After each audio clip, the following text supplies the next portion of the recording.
بسم الله الرحمن الرحیم. با سلام و عرض ادب.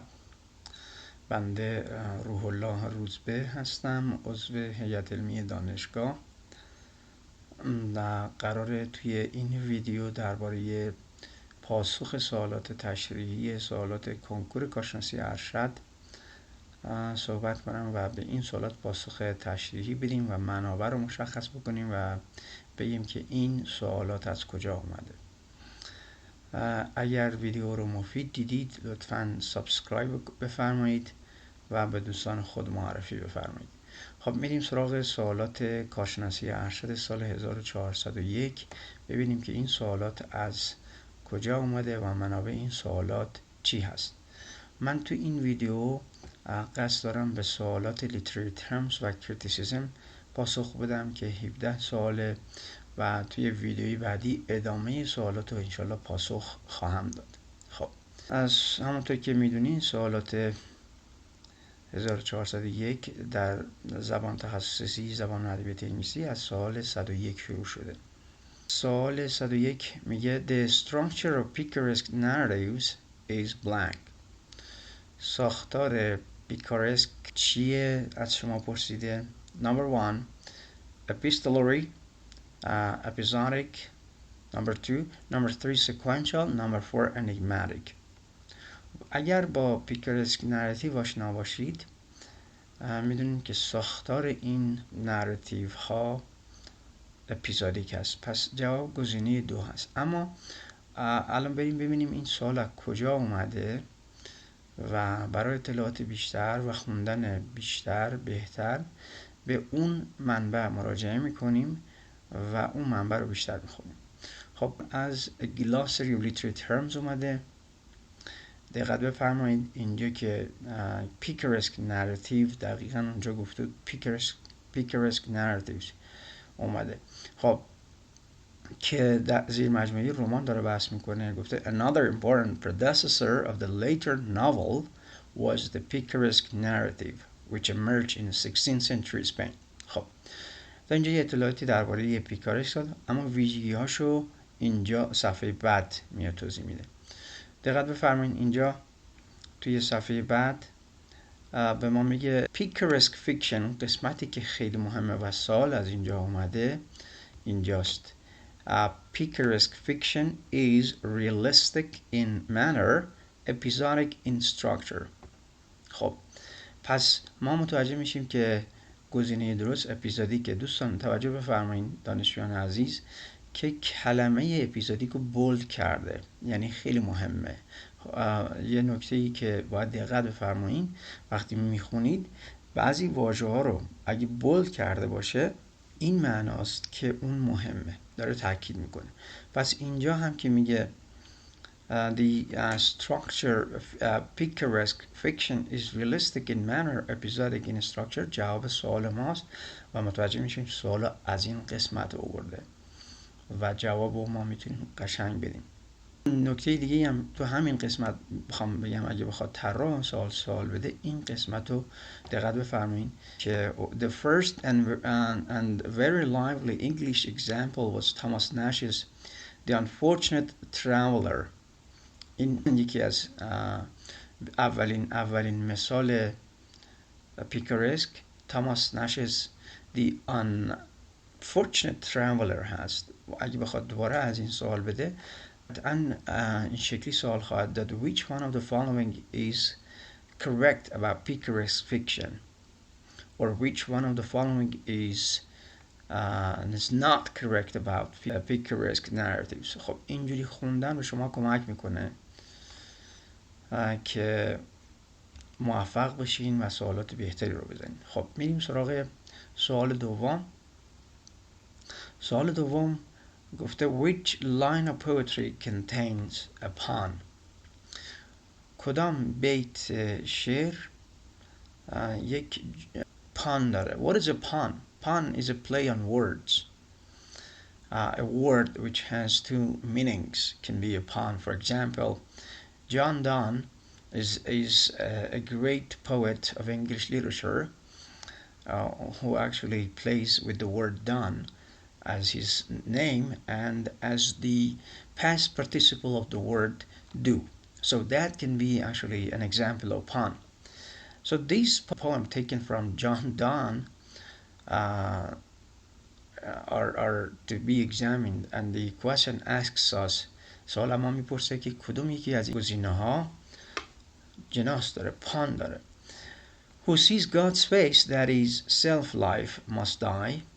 نداریم توی این جمله. I turn my back to thee but to receive corrections. توی این بیت هم نداریم. همه اینا از شعر جان دان اومده. There I should see a sun by rising set. خب دقت بفرمایید دوستان، توی این بیت ما جناس داریم. در کدوم کلمه؟ کلمه سان. انسان هم به معنی پسره و هم به معنی خورشید. و از اونجایی که این شعری که جان دان گفته شعر مذهبیه و هم به مسیح به عنوان پسر خدا اشاره میکنه و هم به خورشید که هر دو نورن، اینجا در این بیت از اپان استفاده میکنه. پس توی اسان هم خورشید متبادر میشه تو ذهن، هم پسر یا مسیح پسر خدا، تعالیم مسیحی. That spectacle of too much weight for me. اینجا هم ما جناس نداریم. پس گزینه صحیح برای سوال 102 گزینه 3 هست. There I should see a sun by rising set. این سوال 102 بود. میریم برای سوال 103. در سوال 103 اما پرسیده Which item is correct about the structures of comedy on the art. خب اصطلاح ادبی دیگری که پرسیده comedy on the art هست. میریم توی همون منبعی که خدمتون گفتم سرچ میکنیم ببینیم این کلمه comedy on the art، اصطلاح the art از کجا اومده و چقدر با اون منبعی که گفتیم میخونه. آیا همون منبع اومده یا منبع رو عوض کردن. خب کمدیا دلارت پیدا کردیم. کمدیا دلارت رو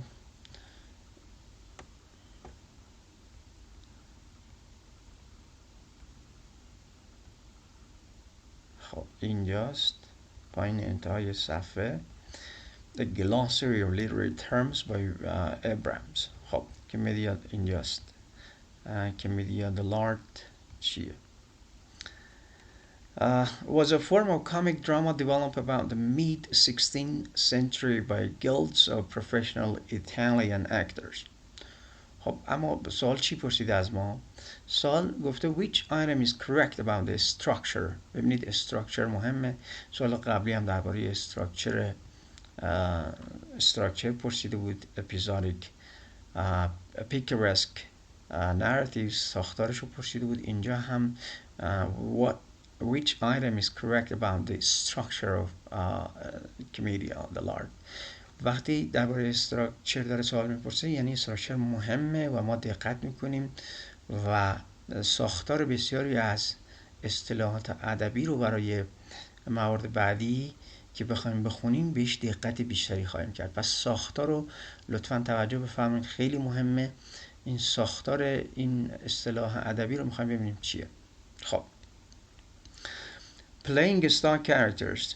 The characters largely improvise the dialogues around a given scenario. نگاه بکنید کلمه همونطور که گفتم بعضی از واژه ها رو بولد میکنه. بعضی از واژه ها توی اصطلاحات ادبی بولد شده. یعنی سناریو اینجا یک کیورد ماست. وقتی سناریو رو بولد کرده پس ما باید دقت خاصی داشته باشیم، اینو هایلایت بکنیم. یک کلمه کلیدیه توی این اصطلاح ادبی و وقتی شما این مبحث رو بخونین سناریو رو تو هر گزینه‌ای ببینید در جا اون سوال خواهید زد.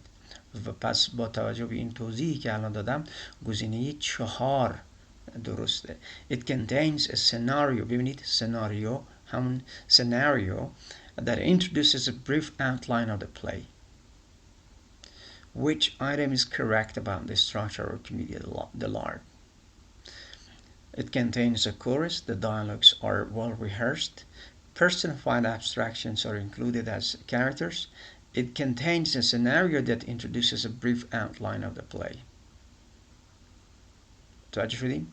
پس ما وقتی مراجعه میکنیم به منبع میبینیم سناریو اونجا یک کیورده. پس گزینه 4 رو انتخاب میکنیم. سوال بعدی، سوال 104. خب تو همین منبع و کلمه literary terms mask رو چک میکنیم. ببینیم ماسک رو پیدا کردیم. The mask was inaugurated in Renaissance Italy and flourished in England during the reign of Elizabeth I. خب سوال اما چی خواسته؟ سوال از ما خواسته که which item is not correct about mask. ما گزینه ها رو با هم مرور میکنیم. The genre combines poetic drama, music, song and dance.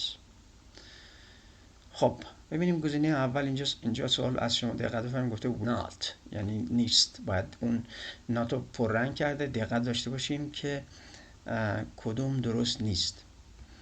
خب تاریخشو کاری نداریم. In its full development it was an elaborate form of court entertainment that این قسمت رو من پررنگ میکنم. Combine poetic drama, music, song, dance. خب ببینید دقیقاً عیناً همین عبارات رو آورده اینجا. Combines poetic drama, music and dance. ببینید پس این منبع بزرگی است ابرامز. من را سوال اینو کپی کرده و دقیقاً گذاشته اینجا. پس این منبع اصلی است و ما این منبع رو نباید غافل باشیم ازش. In performance, splendid costuming and stage spectacles are important. خب ببینید splendid costuming and stage spectacles. حالا ببینیم آیا اینجا هم هست؟ بله ببینید دقیقاً همین عبارت splendid costuming and stage spectacle. پس دقیقاً منبع ما برای literary terms در سال 1401 همین glossary of literary terms بود. پس گزینه 1 و 2 هر دو درستن. گزینه سوم میگه there are many subplots to enhance the development of the main plot.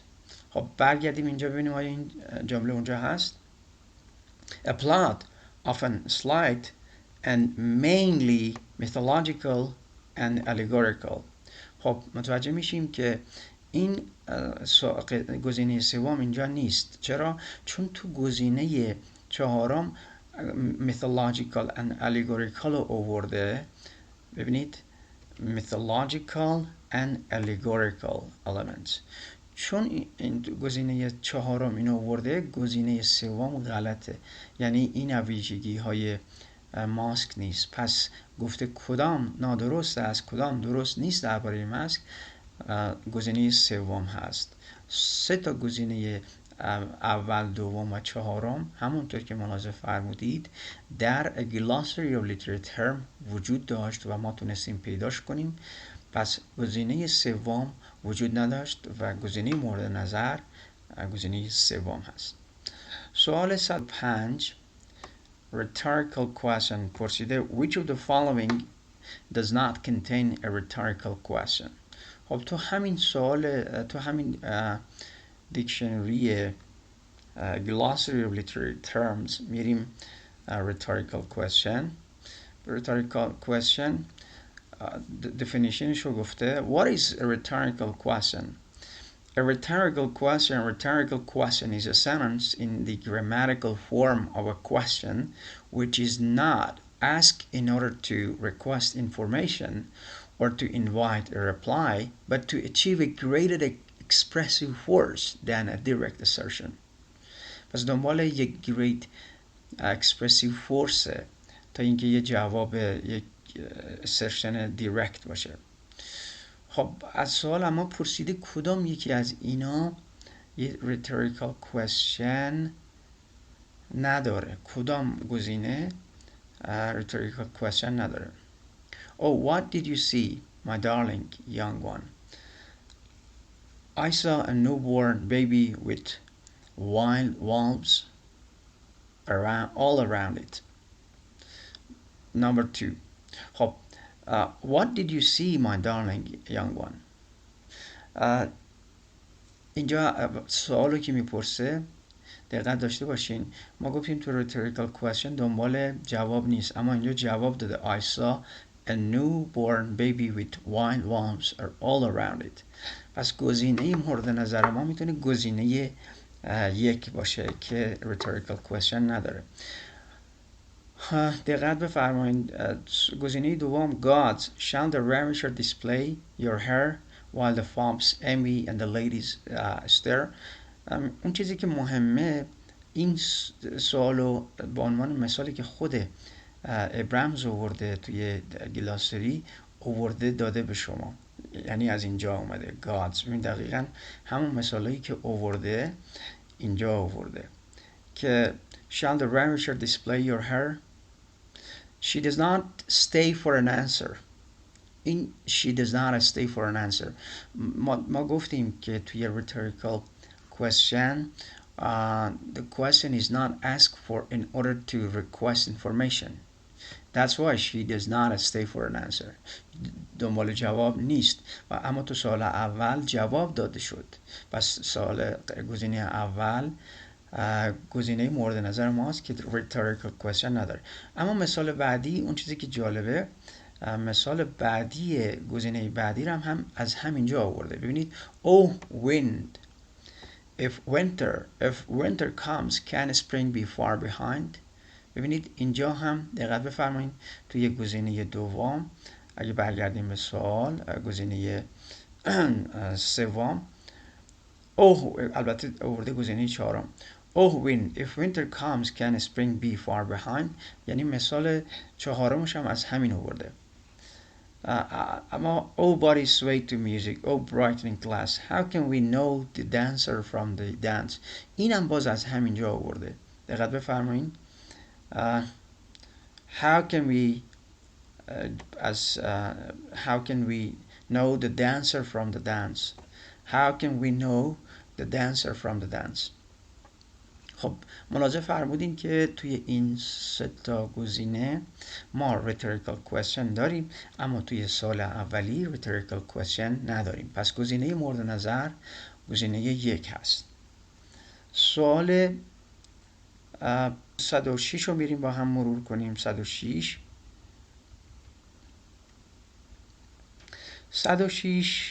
سوال میگه که Led by figures such as George or Georg, Kaiser and Frank Wedekind, جای خالی blank was a response to increasing mechanization and urbanization, and its members tried to distort the objective features of the sensory world.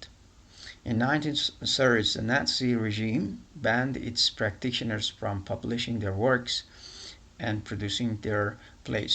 جای خالی رو باید با یکی از این گزینه ها پر بکنیم. گزینه اول expressionism هست, expressionism, and the second is surrealism, and the fourth is futurism, for cubism.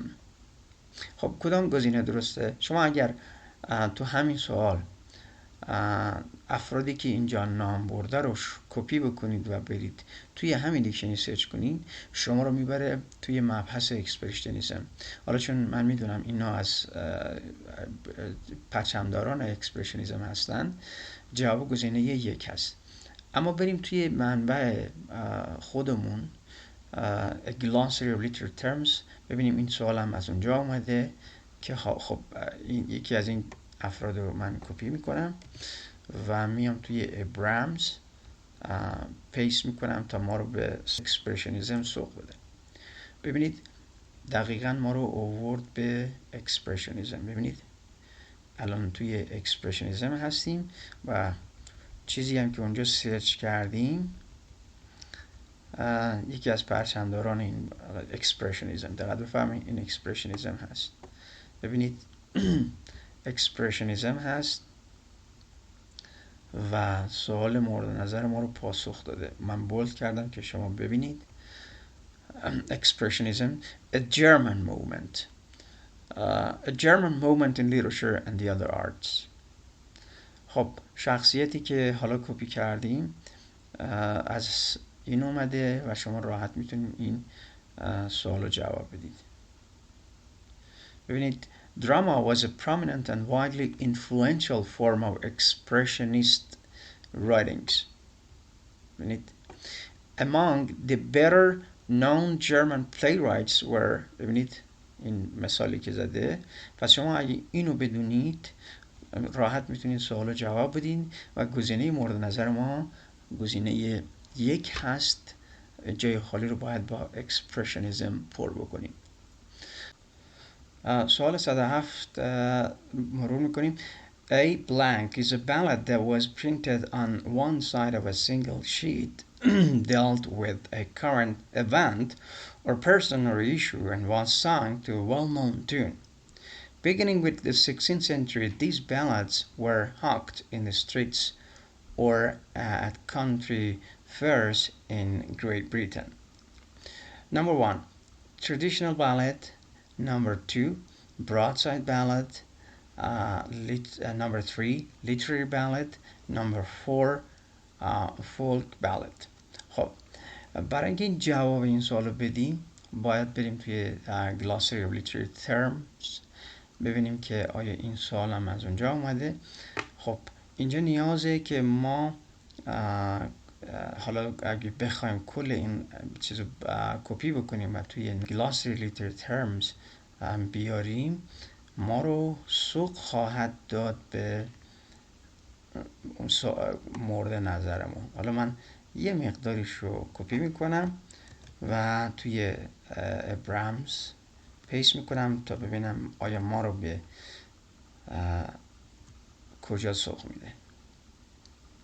البته پیدا کردنش به این شکل سخت بود، نبرد.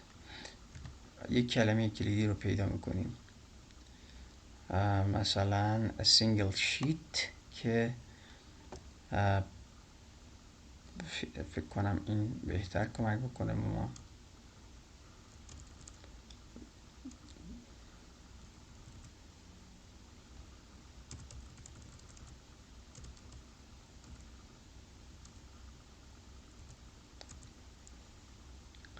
بله خب البته تو این قسمت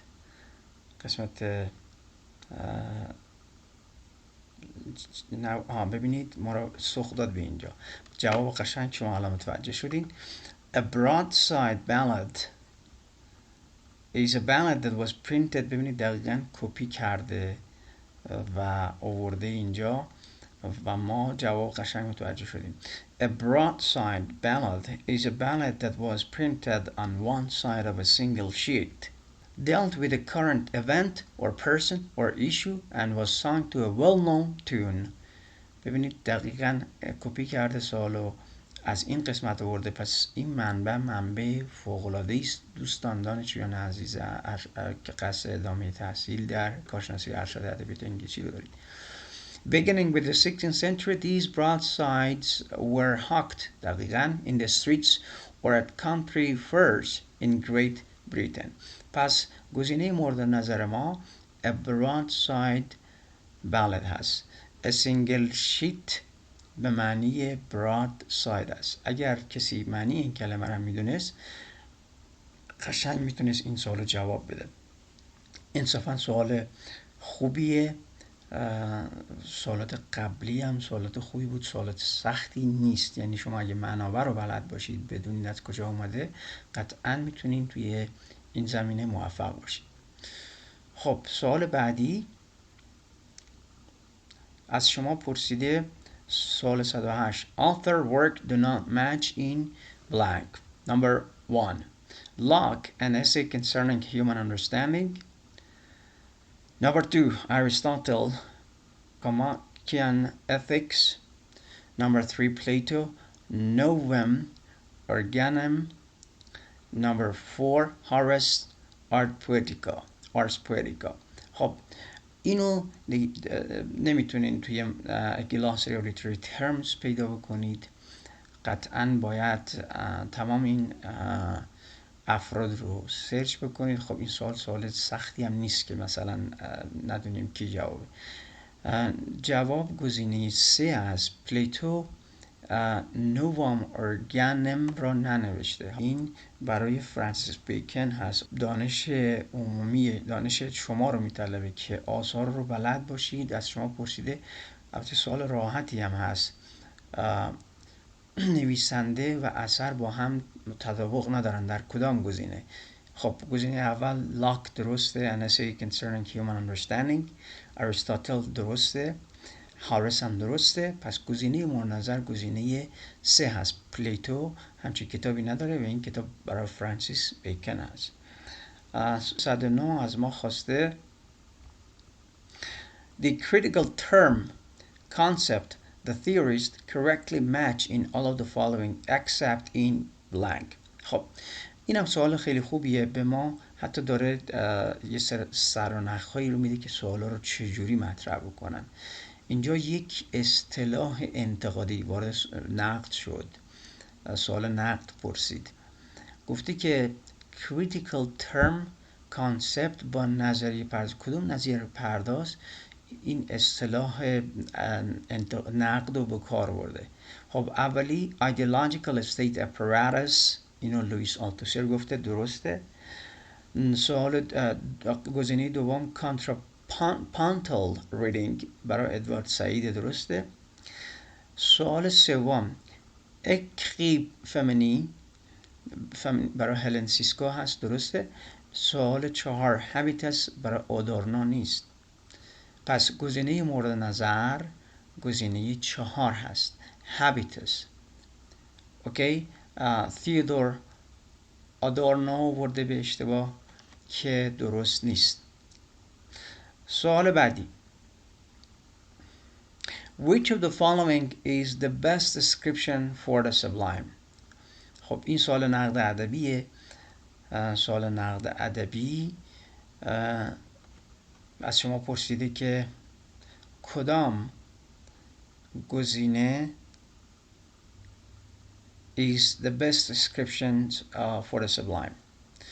Its effect is transport. ببینید دوستان، این سوال حالا دیگه ما چون وارد نقد شدیم باید به شما عزیزان بگم این سوال از کجا آمده. این سوال از ورنن هال اومده، نقد ادبی ورنن هال، که اگه ما این کتابم بریم بیاریم میتونه به ما کمک بکنه جواب سوالو پیدا بکنیم. خب من ورنن هالو میارم، ببینم این و توی این سرچ میکنیم، توی ورنن هال سرچ میکنیم، ببینیم که این سوال از اینجا اومده. خب بله، همونطور که مستحضرین لانجاینس یکی از منتقدین نقد ادبی است که کلمه سبلایم به کار برده و اینجا از ما تعریف سوال از ما Which of the following is the best description for the sublime? Its effect is transport. خب ببینید transport کیورد sublime هست، پس گزینه مورد نظر گزینه 1 هست.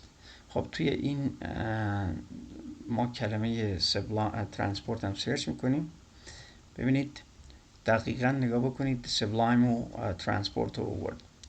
The effect of elevated language upon an audience is not persuasion but transport. پس این جواب گزینه مورد نظر ما همین گزینه 1 هست. Its effect is transport. It is the quality of a passage which shatters the hearer's composure, exercises irresistible domination over him and scatters the subjects like a bolt of lightning.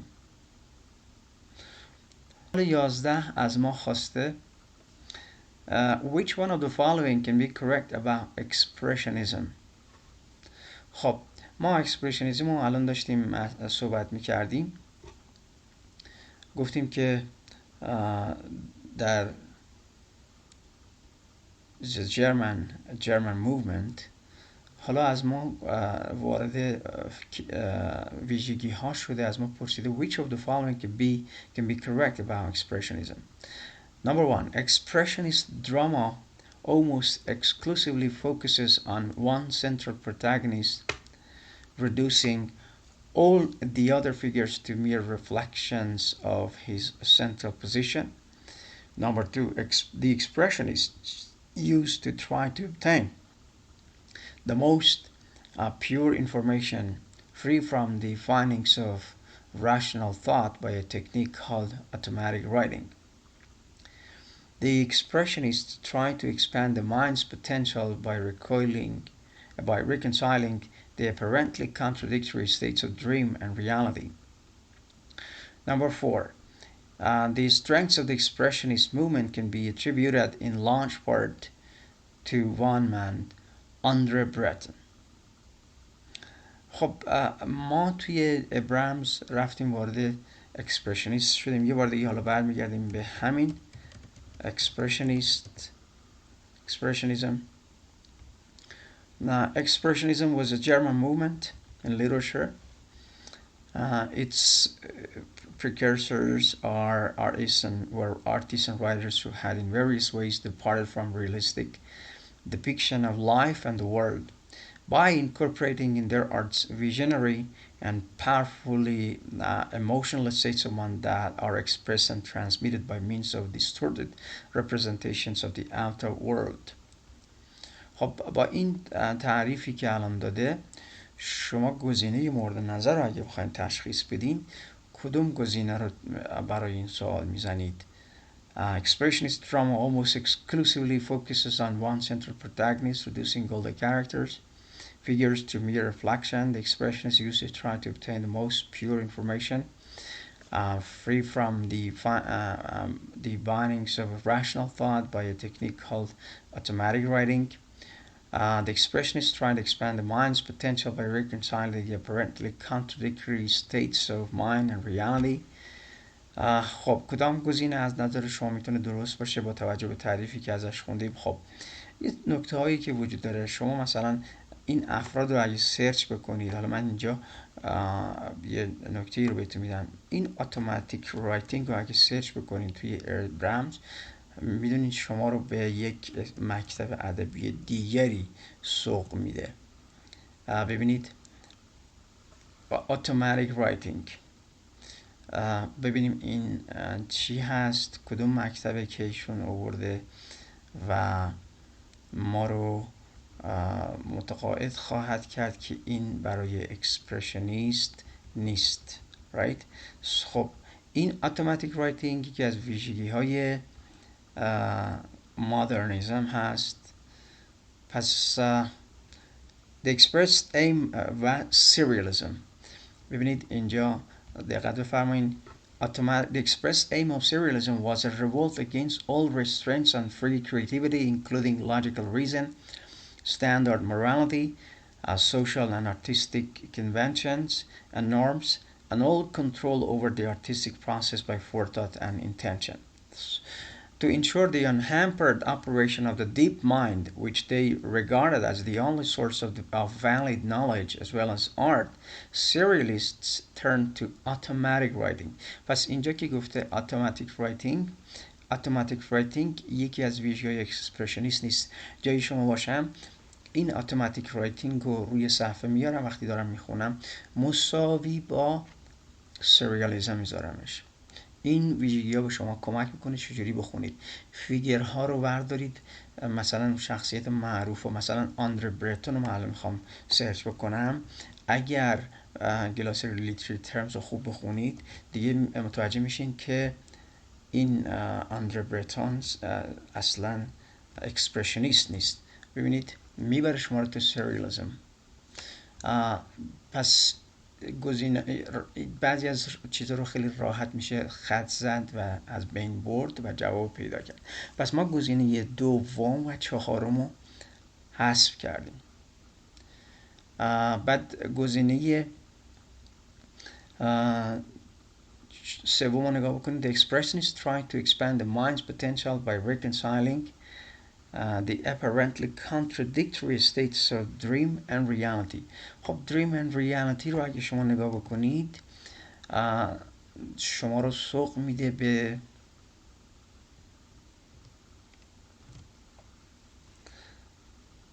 همین سریالیست. dream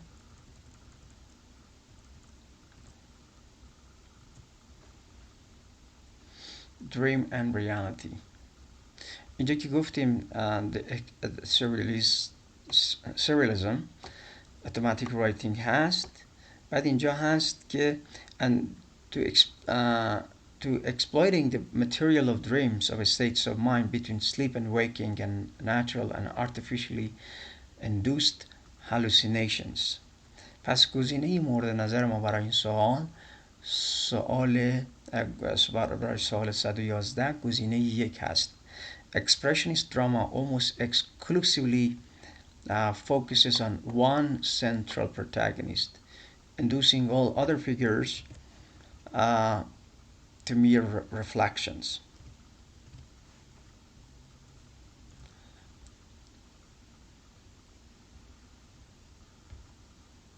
خب من اینو سرچ میکنم توی expressionism البته میارم. Expressionism depart from realistic depiction of life and the world by incorporating in their originary powerfully state of mind that are expressed and transmitted by means of distorted represented genre. Its central feature is a revolt against the artistic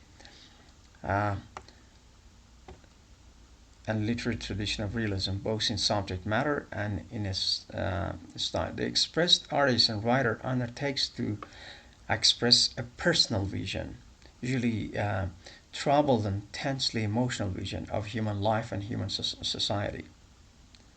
This is done by exaggerating and distorting what, according to the norms of artistic realism, are objective features of the world, and by embodying violent extremes of mood and feelings. Often the work implies that what is depicted or described represents the experience of an individual standing alone and afraid in an industrial, technological, and urban society which is disintegrating into chaos. خب پس گزینه مورد نظر ما گزینه 1 هست. پاسخ گزینه 1 هست. The expressionist drama almost exclusively focuses on one central protagonist, reducing all the other figures to mere reflections of his central position. خب اینجا که گفته few information نداریم. خب میریم سوال 112 رو پاسخ بدیم. Which of the following statement concerning theorists and their thoughts is not correct? این نکته رو بگم که منبع کتاب ما برای نقد ادبی، حالا من به شما دوستان عزیز اینم نشون بدم، برای نقد ادبی سوالاتی که انتخاب کردن از این کتابه. Routledge Dictionary, the Routledge Companion to Critical and Cultural Theory. این کتاب رو انتخاب کردن با عنوان کتاب نقد. منبع نقد اینه و اگر خواستین بخونین برای ارشد سوالای نقد از اینجا اومده. خب میریم به سوالای نقد رو به ترتیب پیش میبریم. همون من سوال اول رو که گفتم، Judith Butler maintains that identity of a woman is a fiction. خب ببینید این از اینجا اومده. من نگاه میکنیم.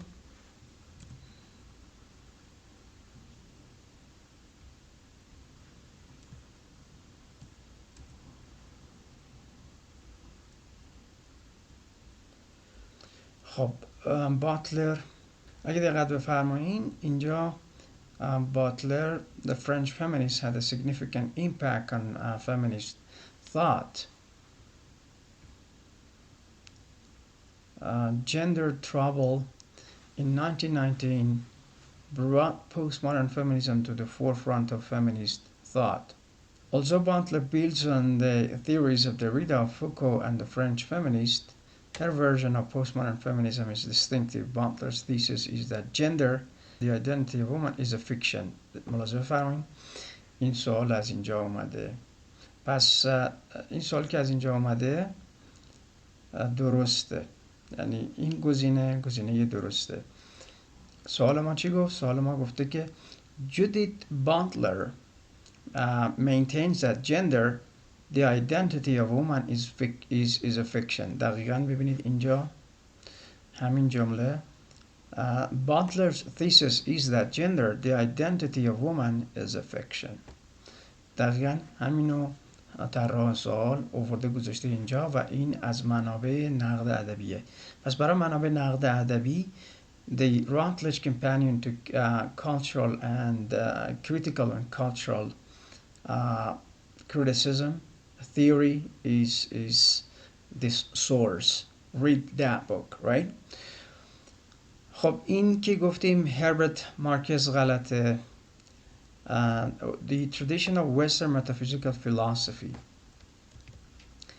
این برایشون نیست. ما همین رو اینن کپی میکنیم میایم اینجا. ببینید این برای هایدگر هست. Heidegger's main argument is that tradition of the Western metaphysical philosophy has consistently ignored the question of being. ببینید دقیقاً اینجا شما میبینید که این سوالو طراح سوال از این قسمت آورده و قشنگ من هایلایت کردم برای شما و میبینید به جای هایدگر از مارکوزه استفاده کرده. جواب این سوال گزینه 2 هست که غلطه و به جای هایدگر اومده از مارکوزه استفاده کرده. Heidegger's main argument is that the tradition of Western metaphysical philosophy has consistently ignored the question of being. پس این برای هایدگر هست نه برای مارکوزه. حالا ببینین این جمله هم آیا از همونجا آورده شده؟ پال ریکر بله، چون کتابو خوندم میدونم از اونجا اومده، ولی باز برای اینکه شما اطمینان پیدا بکنید من کپی میکنم که شما ببینید. سلف آندرستندینگش کیورده.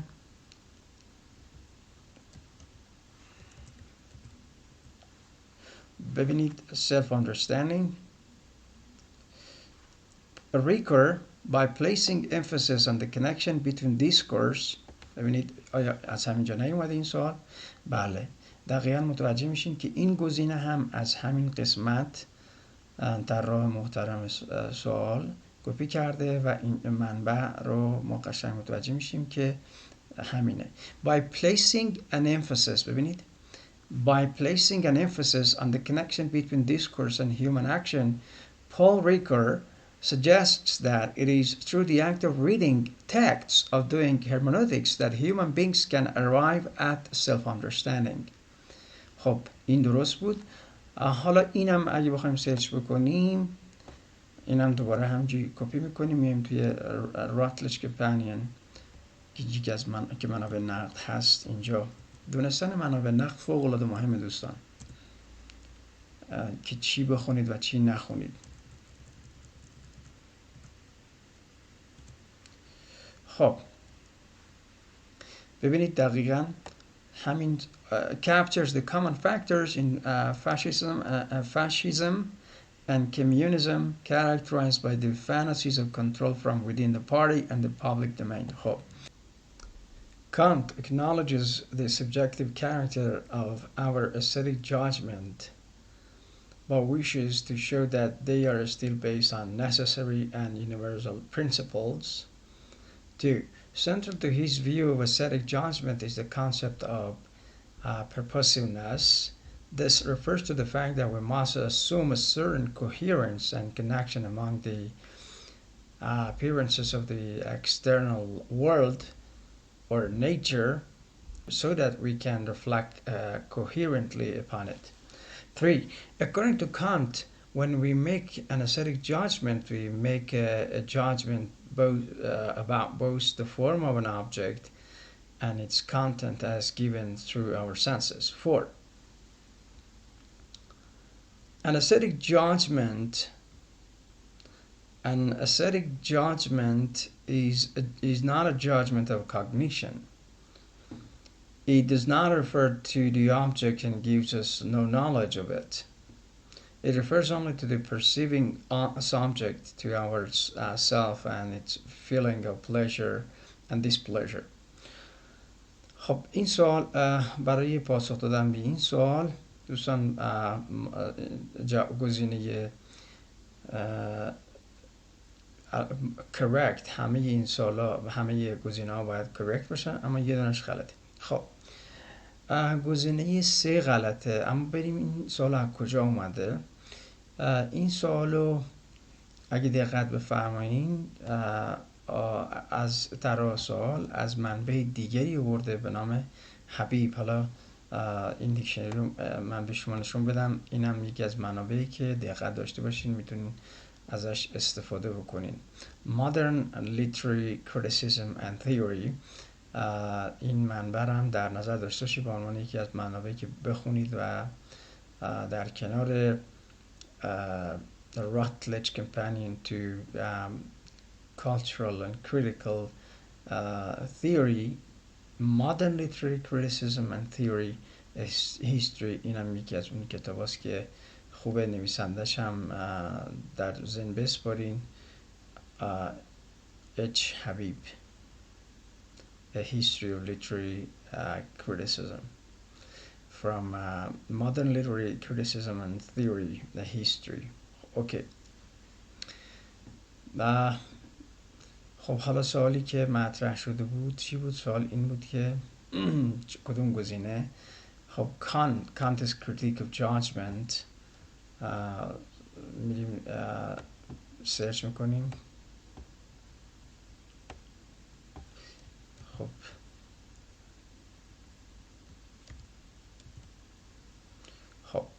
این کتابه. This book aims rather to undertake close readings of selected texts. این چپت جایی که آیه حبیب بهش اختصاص داده فصل 14 هست، The Kantian System and Kant's Aesthetics. تو این قسمت این سوال مطرح شده. سوال گزینه اول میگه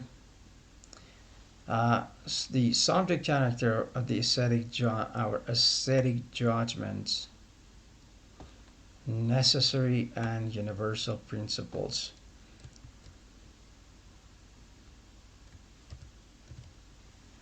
بله.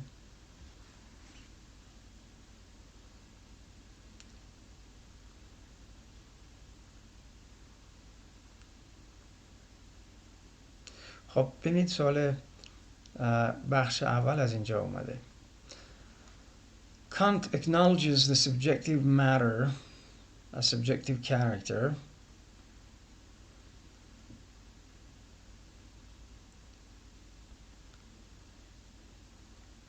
of our aesthetic judgment, but wishes to show that they are still based on necessary and universal principles. خب این مورد اینجا بود. پس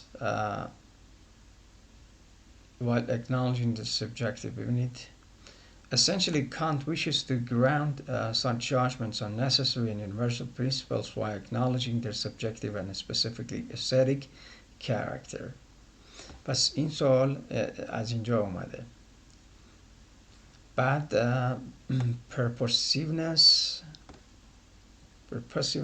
is another key word in Kant. We search it, we look it up. بله. Central to Kant's account of judgment is the concept of aesthetic. ببینید این دقیقاً از اینجا اومده. گزینه دوم از central to his view of aesthetic judgment is the concept of purposiveness. پس منبع ما این کتابه. خب گزینه بعد چهارم که درسته اونم انتخاب کنید، cognition.